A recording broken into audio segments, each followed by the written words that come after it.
Holy Council, I understand your disappointment in me, but my failure stems not from negligence. You see, there was this machine. ULTRAKILL, where would I be without you? Probably somewhere way better than I am now, but it's okay because I love this game and you should too, and I'm gonna tell you why you should too.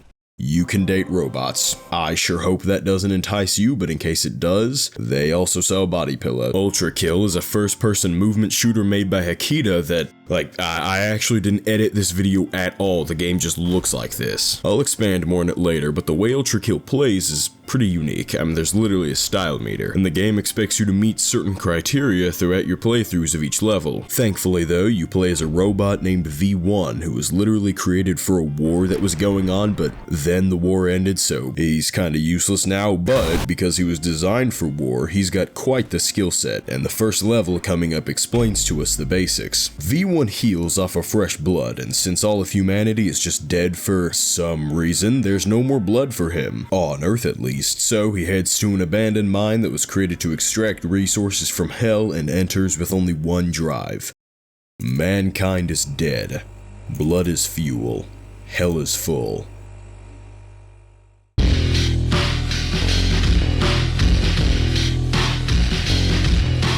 This starting part is called the Mouth of Hell, so we're not in hell yet. I can only assume this takes place in Florida? Oh, my bad, it's London. Bloody hell? You could say that. So far, we've only been using our fist, but the game really starts when we pick up the revolver waiting for us. Immediately, a group of husks attempts to jump the player because, I don't know. This is the first real arena of the game. Here, we're introduced to strays. The thing you should know about these guys and most other enemies in this game is that his attacks can be parried. And in the case of the strays, parrying their fireball will send it in the direction you're looking. Remember earlier how I told you there were criteria to meet? What I meant by that was this thing. You're graded at the end of each level on how stylish you were, how long it took you to beat the level, and how many enemies you killed. S is the best rank you can get for each criteria, and if you get S in all three as well as not dying at all, you get a P rank. Okay, we finally made it to level 2 out of the 55 confirmed levels for this game. Jesus Christ, dude. This is our first introduction to the terminal. Naturally, the first thing we spend money on is a version of the revolver that lets us get rid of even more money. Well, now that doesn't make sense, does it? This level is called the meat grinder, so you can only assume that it's this guy is the swords machine. As his name implies, he's got a sword, but he revs it like a chainsaw. The original model of this guy is nowhere near comparable to what he looks like now after years of getting damaged and repairing himself. However, because of his signature way of fighting in self-made form, he has inspired many different copycats, so there are actually multiple swords machines. Unfortunately, this does not mean V1 can get multiple shotgun. Wait, a shotgun? This is the final level of the prelude. It immediately opens with a large room that has a river of some kind of lava or acid below it. So the safest option you have to reach the end of the room is to crawl through these vents off to the side. Oh, okay, it's another boss door, but I don't— oh. Abandon hope all ye who enter here. Hakita, it's the ULTRAKILL fandom. I don't have hope in anybody here. Excuse me. But don't act offended. You know you don't take showers, dude. Maybe you do. Cerberus may not have 3 heads, but he for sure can score a 3-pointer. The fight isn't very long and we've almost actually made it to hell, so let's just—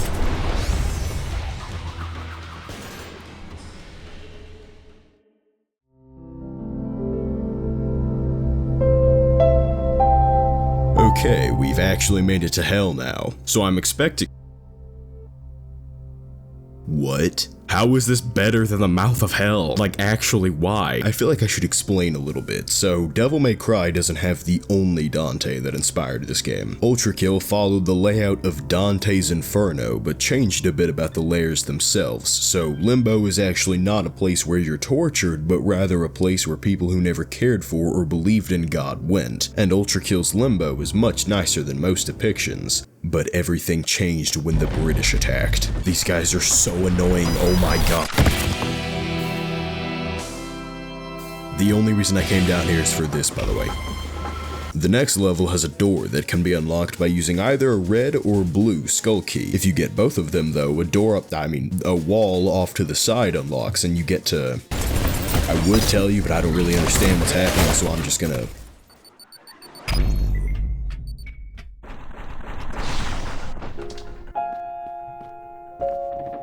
Claire de Lune.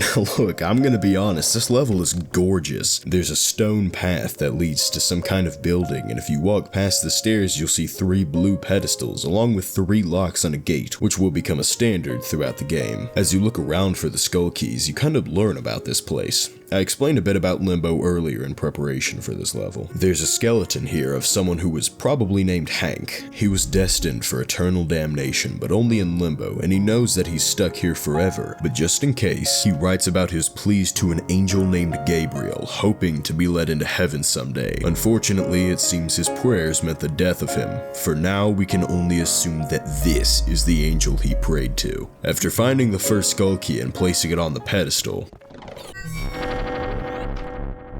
a red robot, almost identical to the player, zooms past. You can follow the robot, but it seems as if it vanished. After finding the alternate revolver and the 2 other keys, the gate is unlocked, and it reveals a large open area. As V1 walks into it though,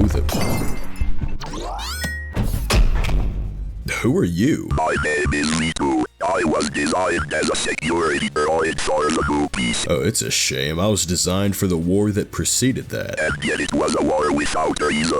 Battle between humans is obsolete, brother. So I'm guessing we're both scavenging hell, aren't we? It appears so, and unlike with humans, battle between us is not obsolete. Good luck.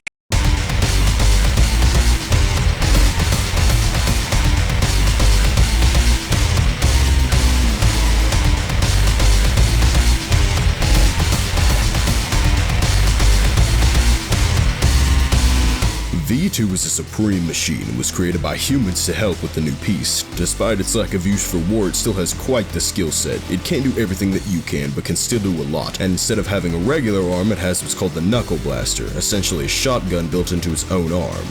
The fight doesn't last long, but there also isn't a victor yet. When V2 gets down to low enough health, it gets away before V1 can kill it. However, because of all the damage it's been dealt, its Knuckle Blaster falls off, now belonging to V1.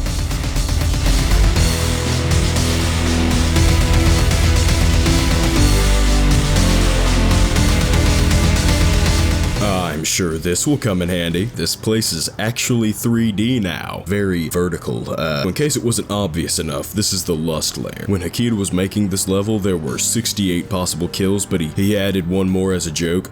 God, you're hilarious, dude. Okay, you see this guy? For some reason, V1 keeps progressing closer to him, and I, for some reason, don't think he should be. But I suppose it's fine since we get the rail cannon. The finale of this layer takes place in some kind of subway, and if getting stopped by a gate wasn't enough, there's also just a hand here. Yeah, I'd run away too if I were you. I've got a history of stealing arms. I think Akita just...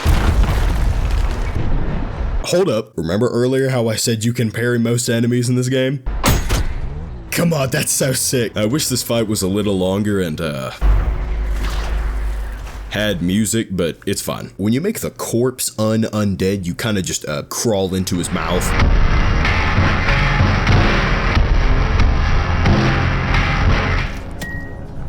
Ew. Wait, do you think Minos ate all these demons too, or were they just created here? I have no idea what to call this thing, but there's something important to show you here. So, this is the thing I was telling you about earlier. A gate with locks on every single level in this act. If you're really good at the game and manage to P-rank all of them, the gate opens. Taking the Hellevator reveals a torch on a pedestal. Using the light, V1 descends the coiled spine. The only way to go now is through a short tunnel into a large open... Not happening.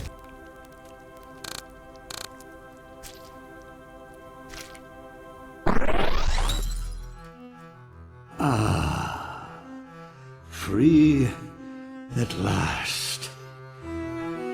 Oh, Gabriel, now dawns thy reckoning, and thy gore shall glisten before the temples of man. Creature of steel, my gratitude upon thee for my freedom. But the crimes thy kind have committed against humanity are not forgotten, and thy punishment is death.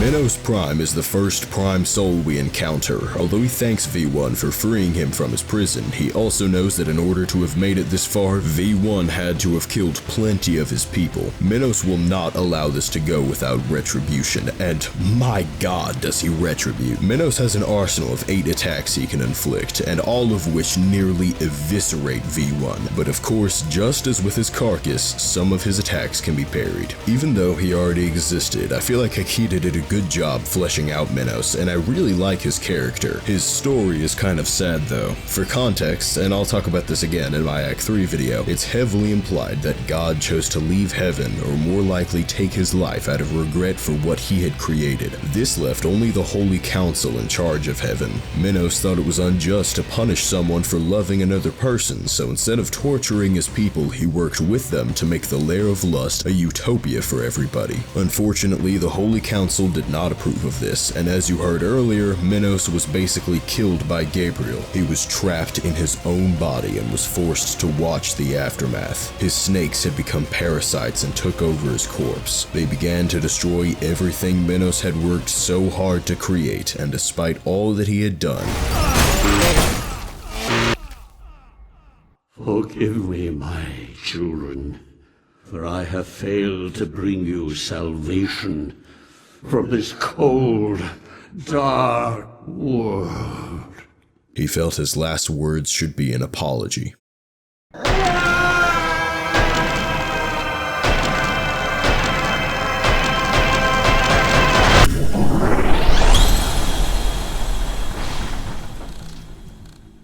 This is it.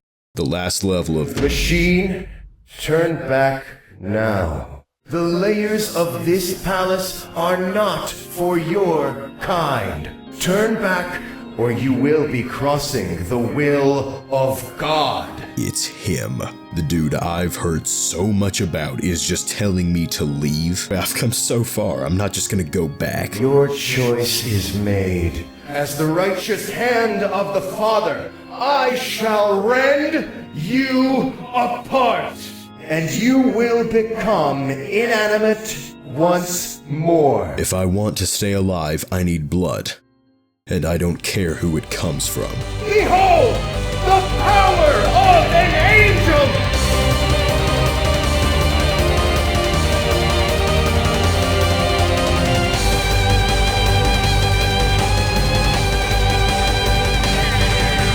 Gabriel is a supreme angel and is determined to do nothing less than to crush V1, and in most cases he will do so effortlessly. Something interesting about his role as Judge of Hell is that it usually isn't. He's an archangel who is supposed to be a messenger for God. Minos was supposed to be the Judge of Hell. 2 blades sheathed on his right and teleportation are a devastating combo, and getting him down to half health only makes him stronger. The best time to shoot at him would be when he taunts V1. He taunts because he's strong, and he knows that, but he isn't strong enough. What? How can this be? Bested by this thing? You insignificant fuck! This is not over!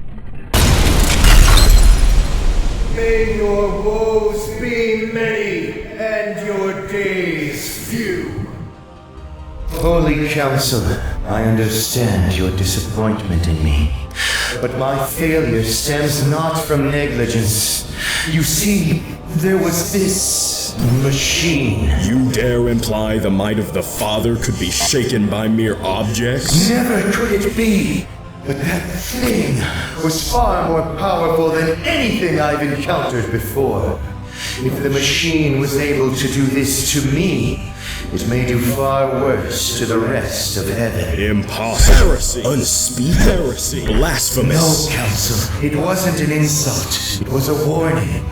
That thing will only plunge deeper into hell, and once the blood there runs dry, is it unreasonable to assume it may look upward? Silence, Gabriel. Your blasphemy will not be pardoned. The Father's light will be ripped from your body. Its embers will die, and unless you prove your loyalty to him, you will as well. God, please have mercy.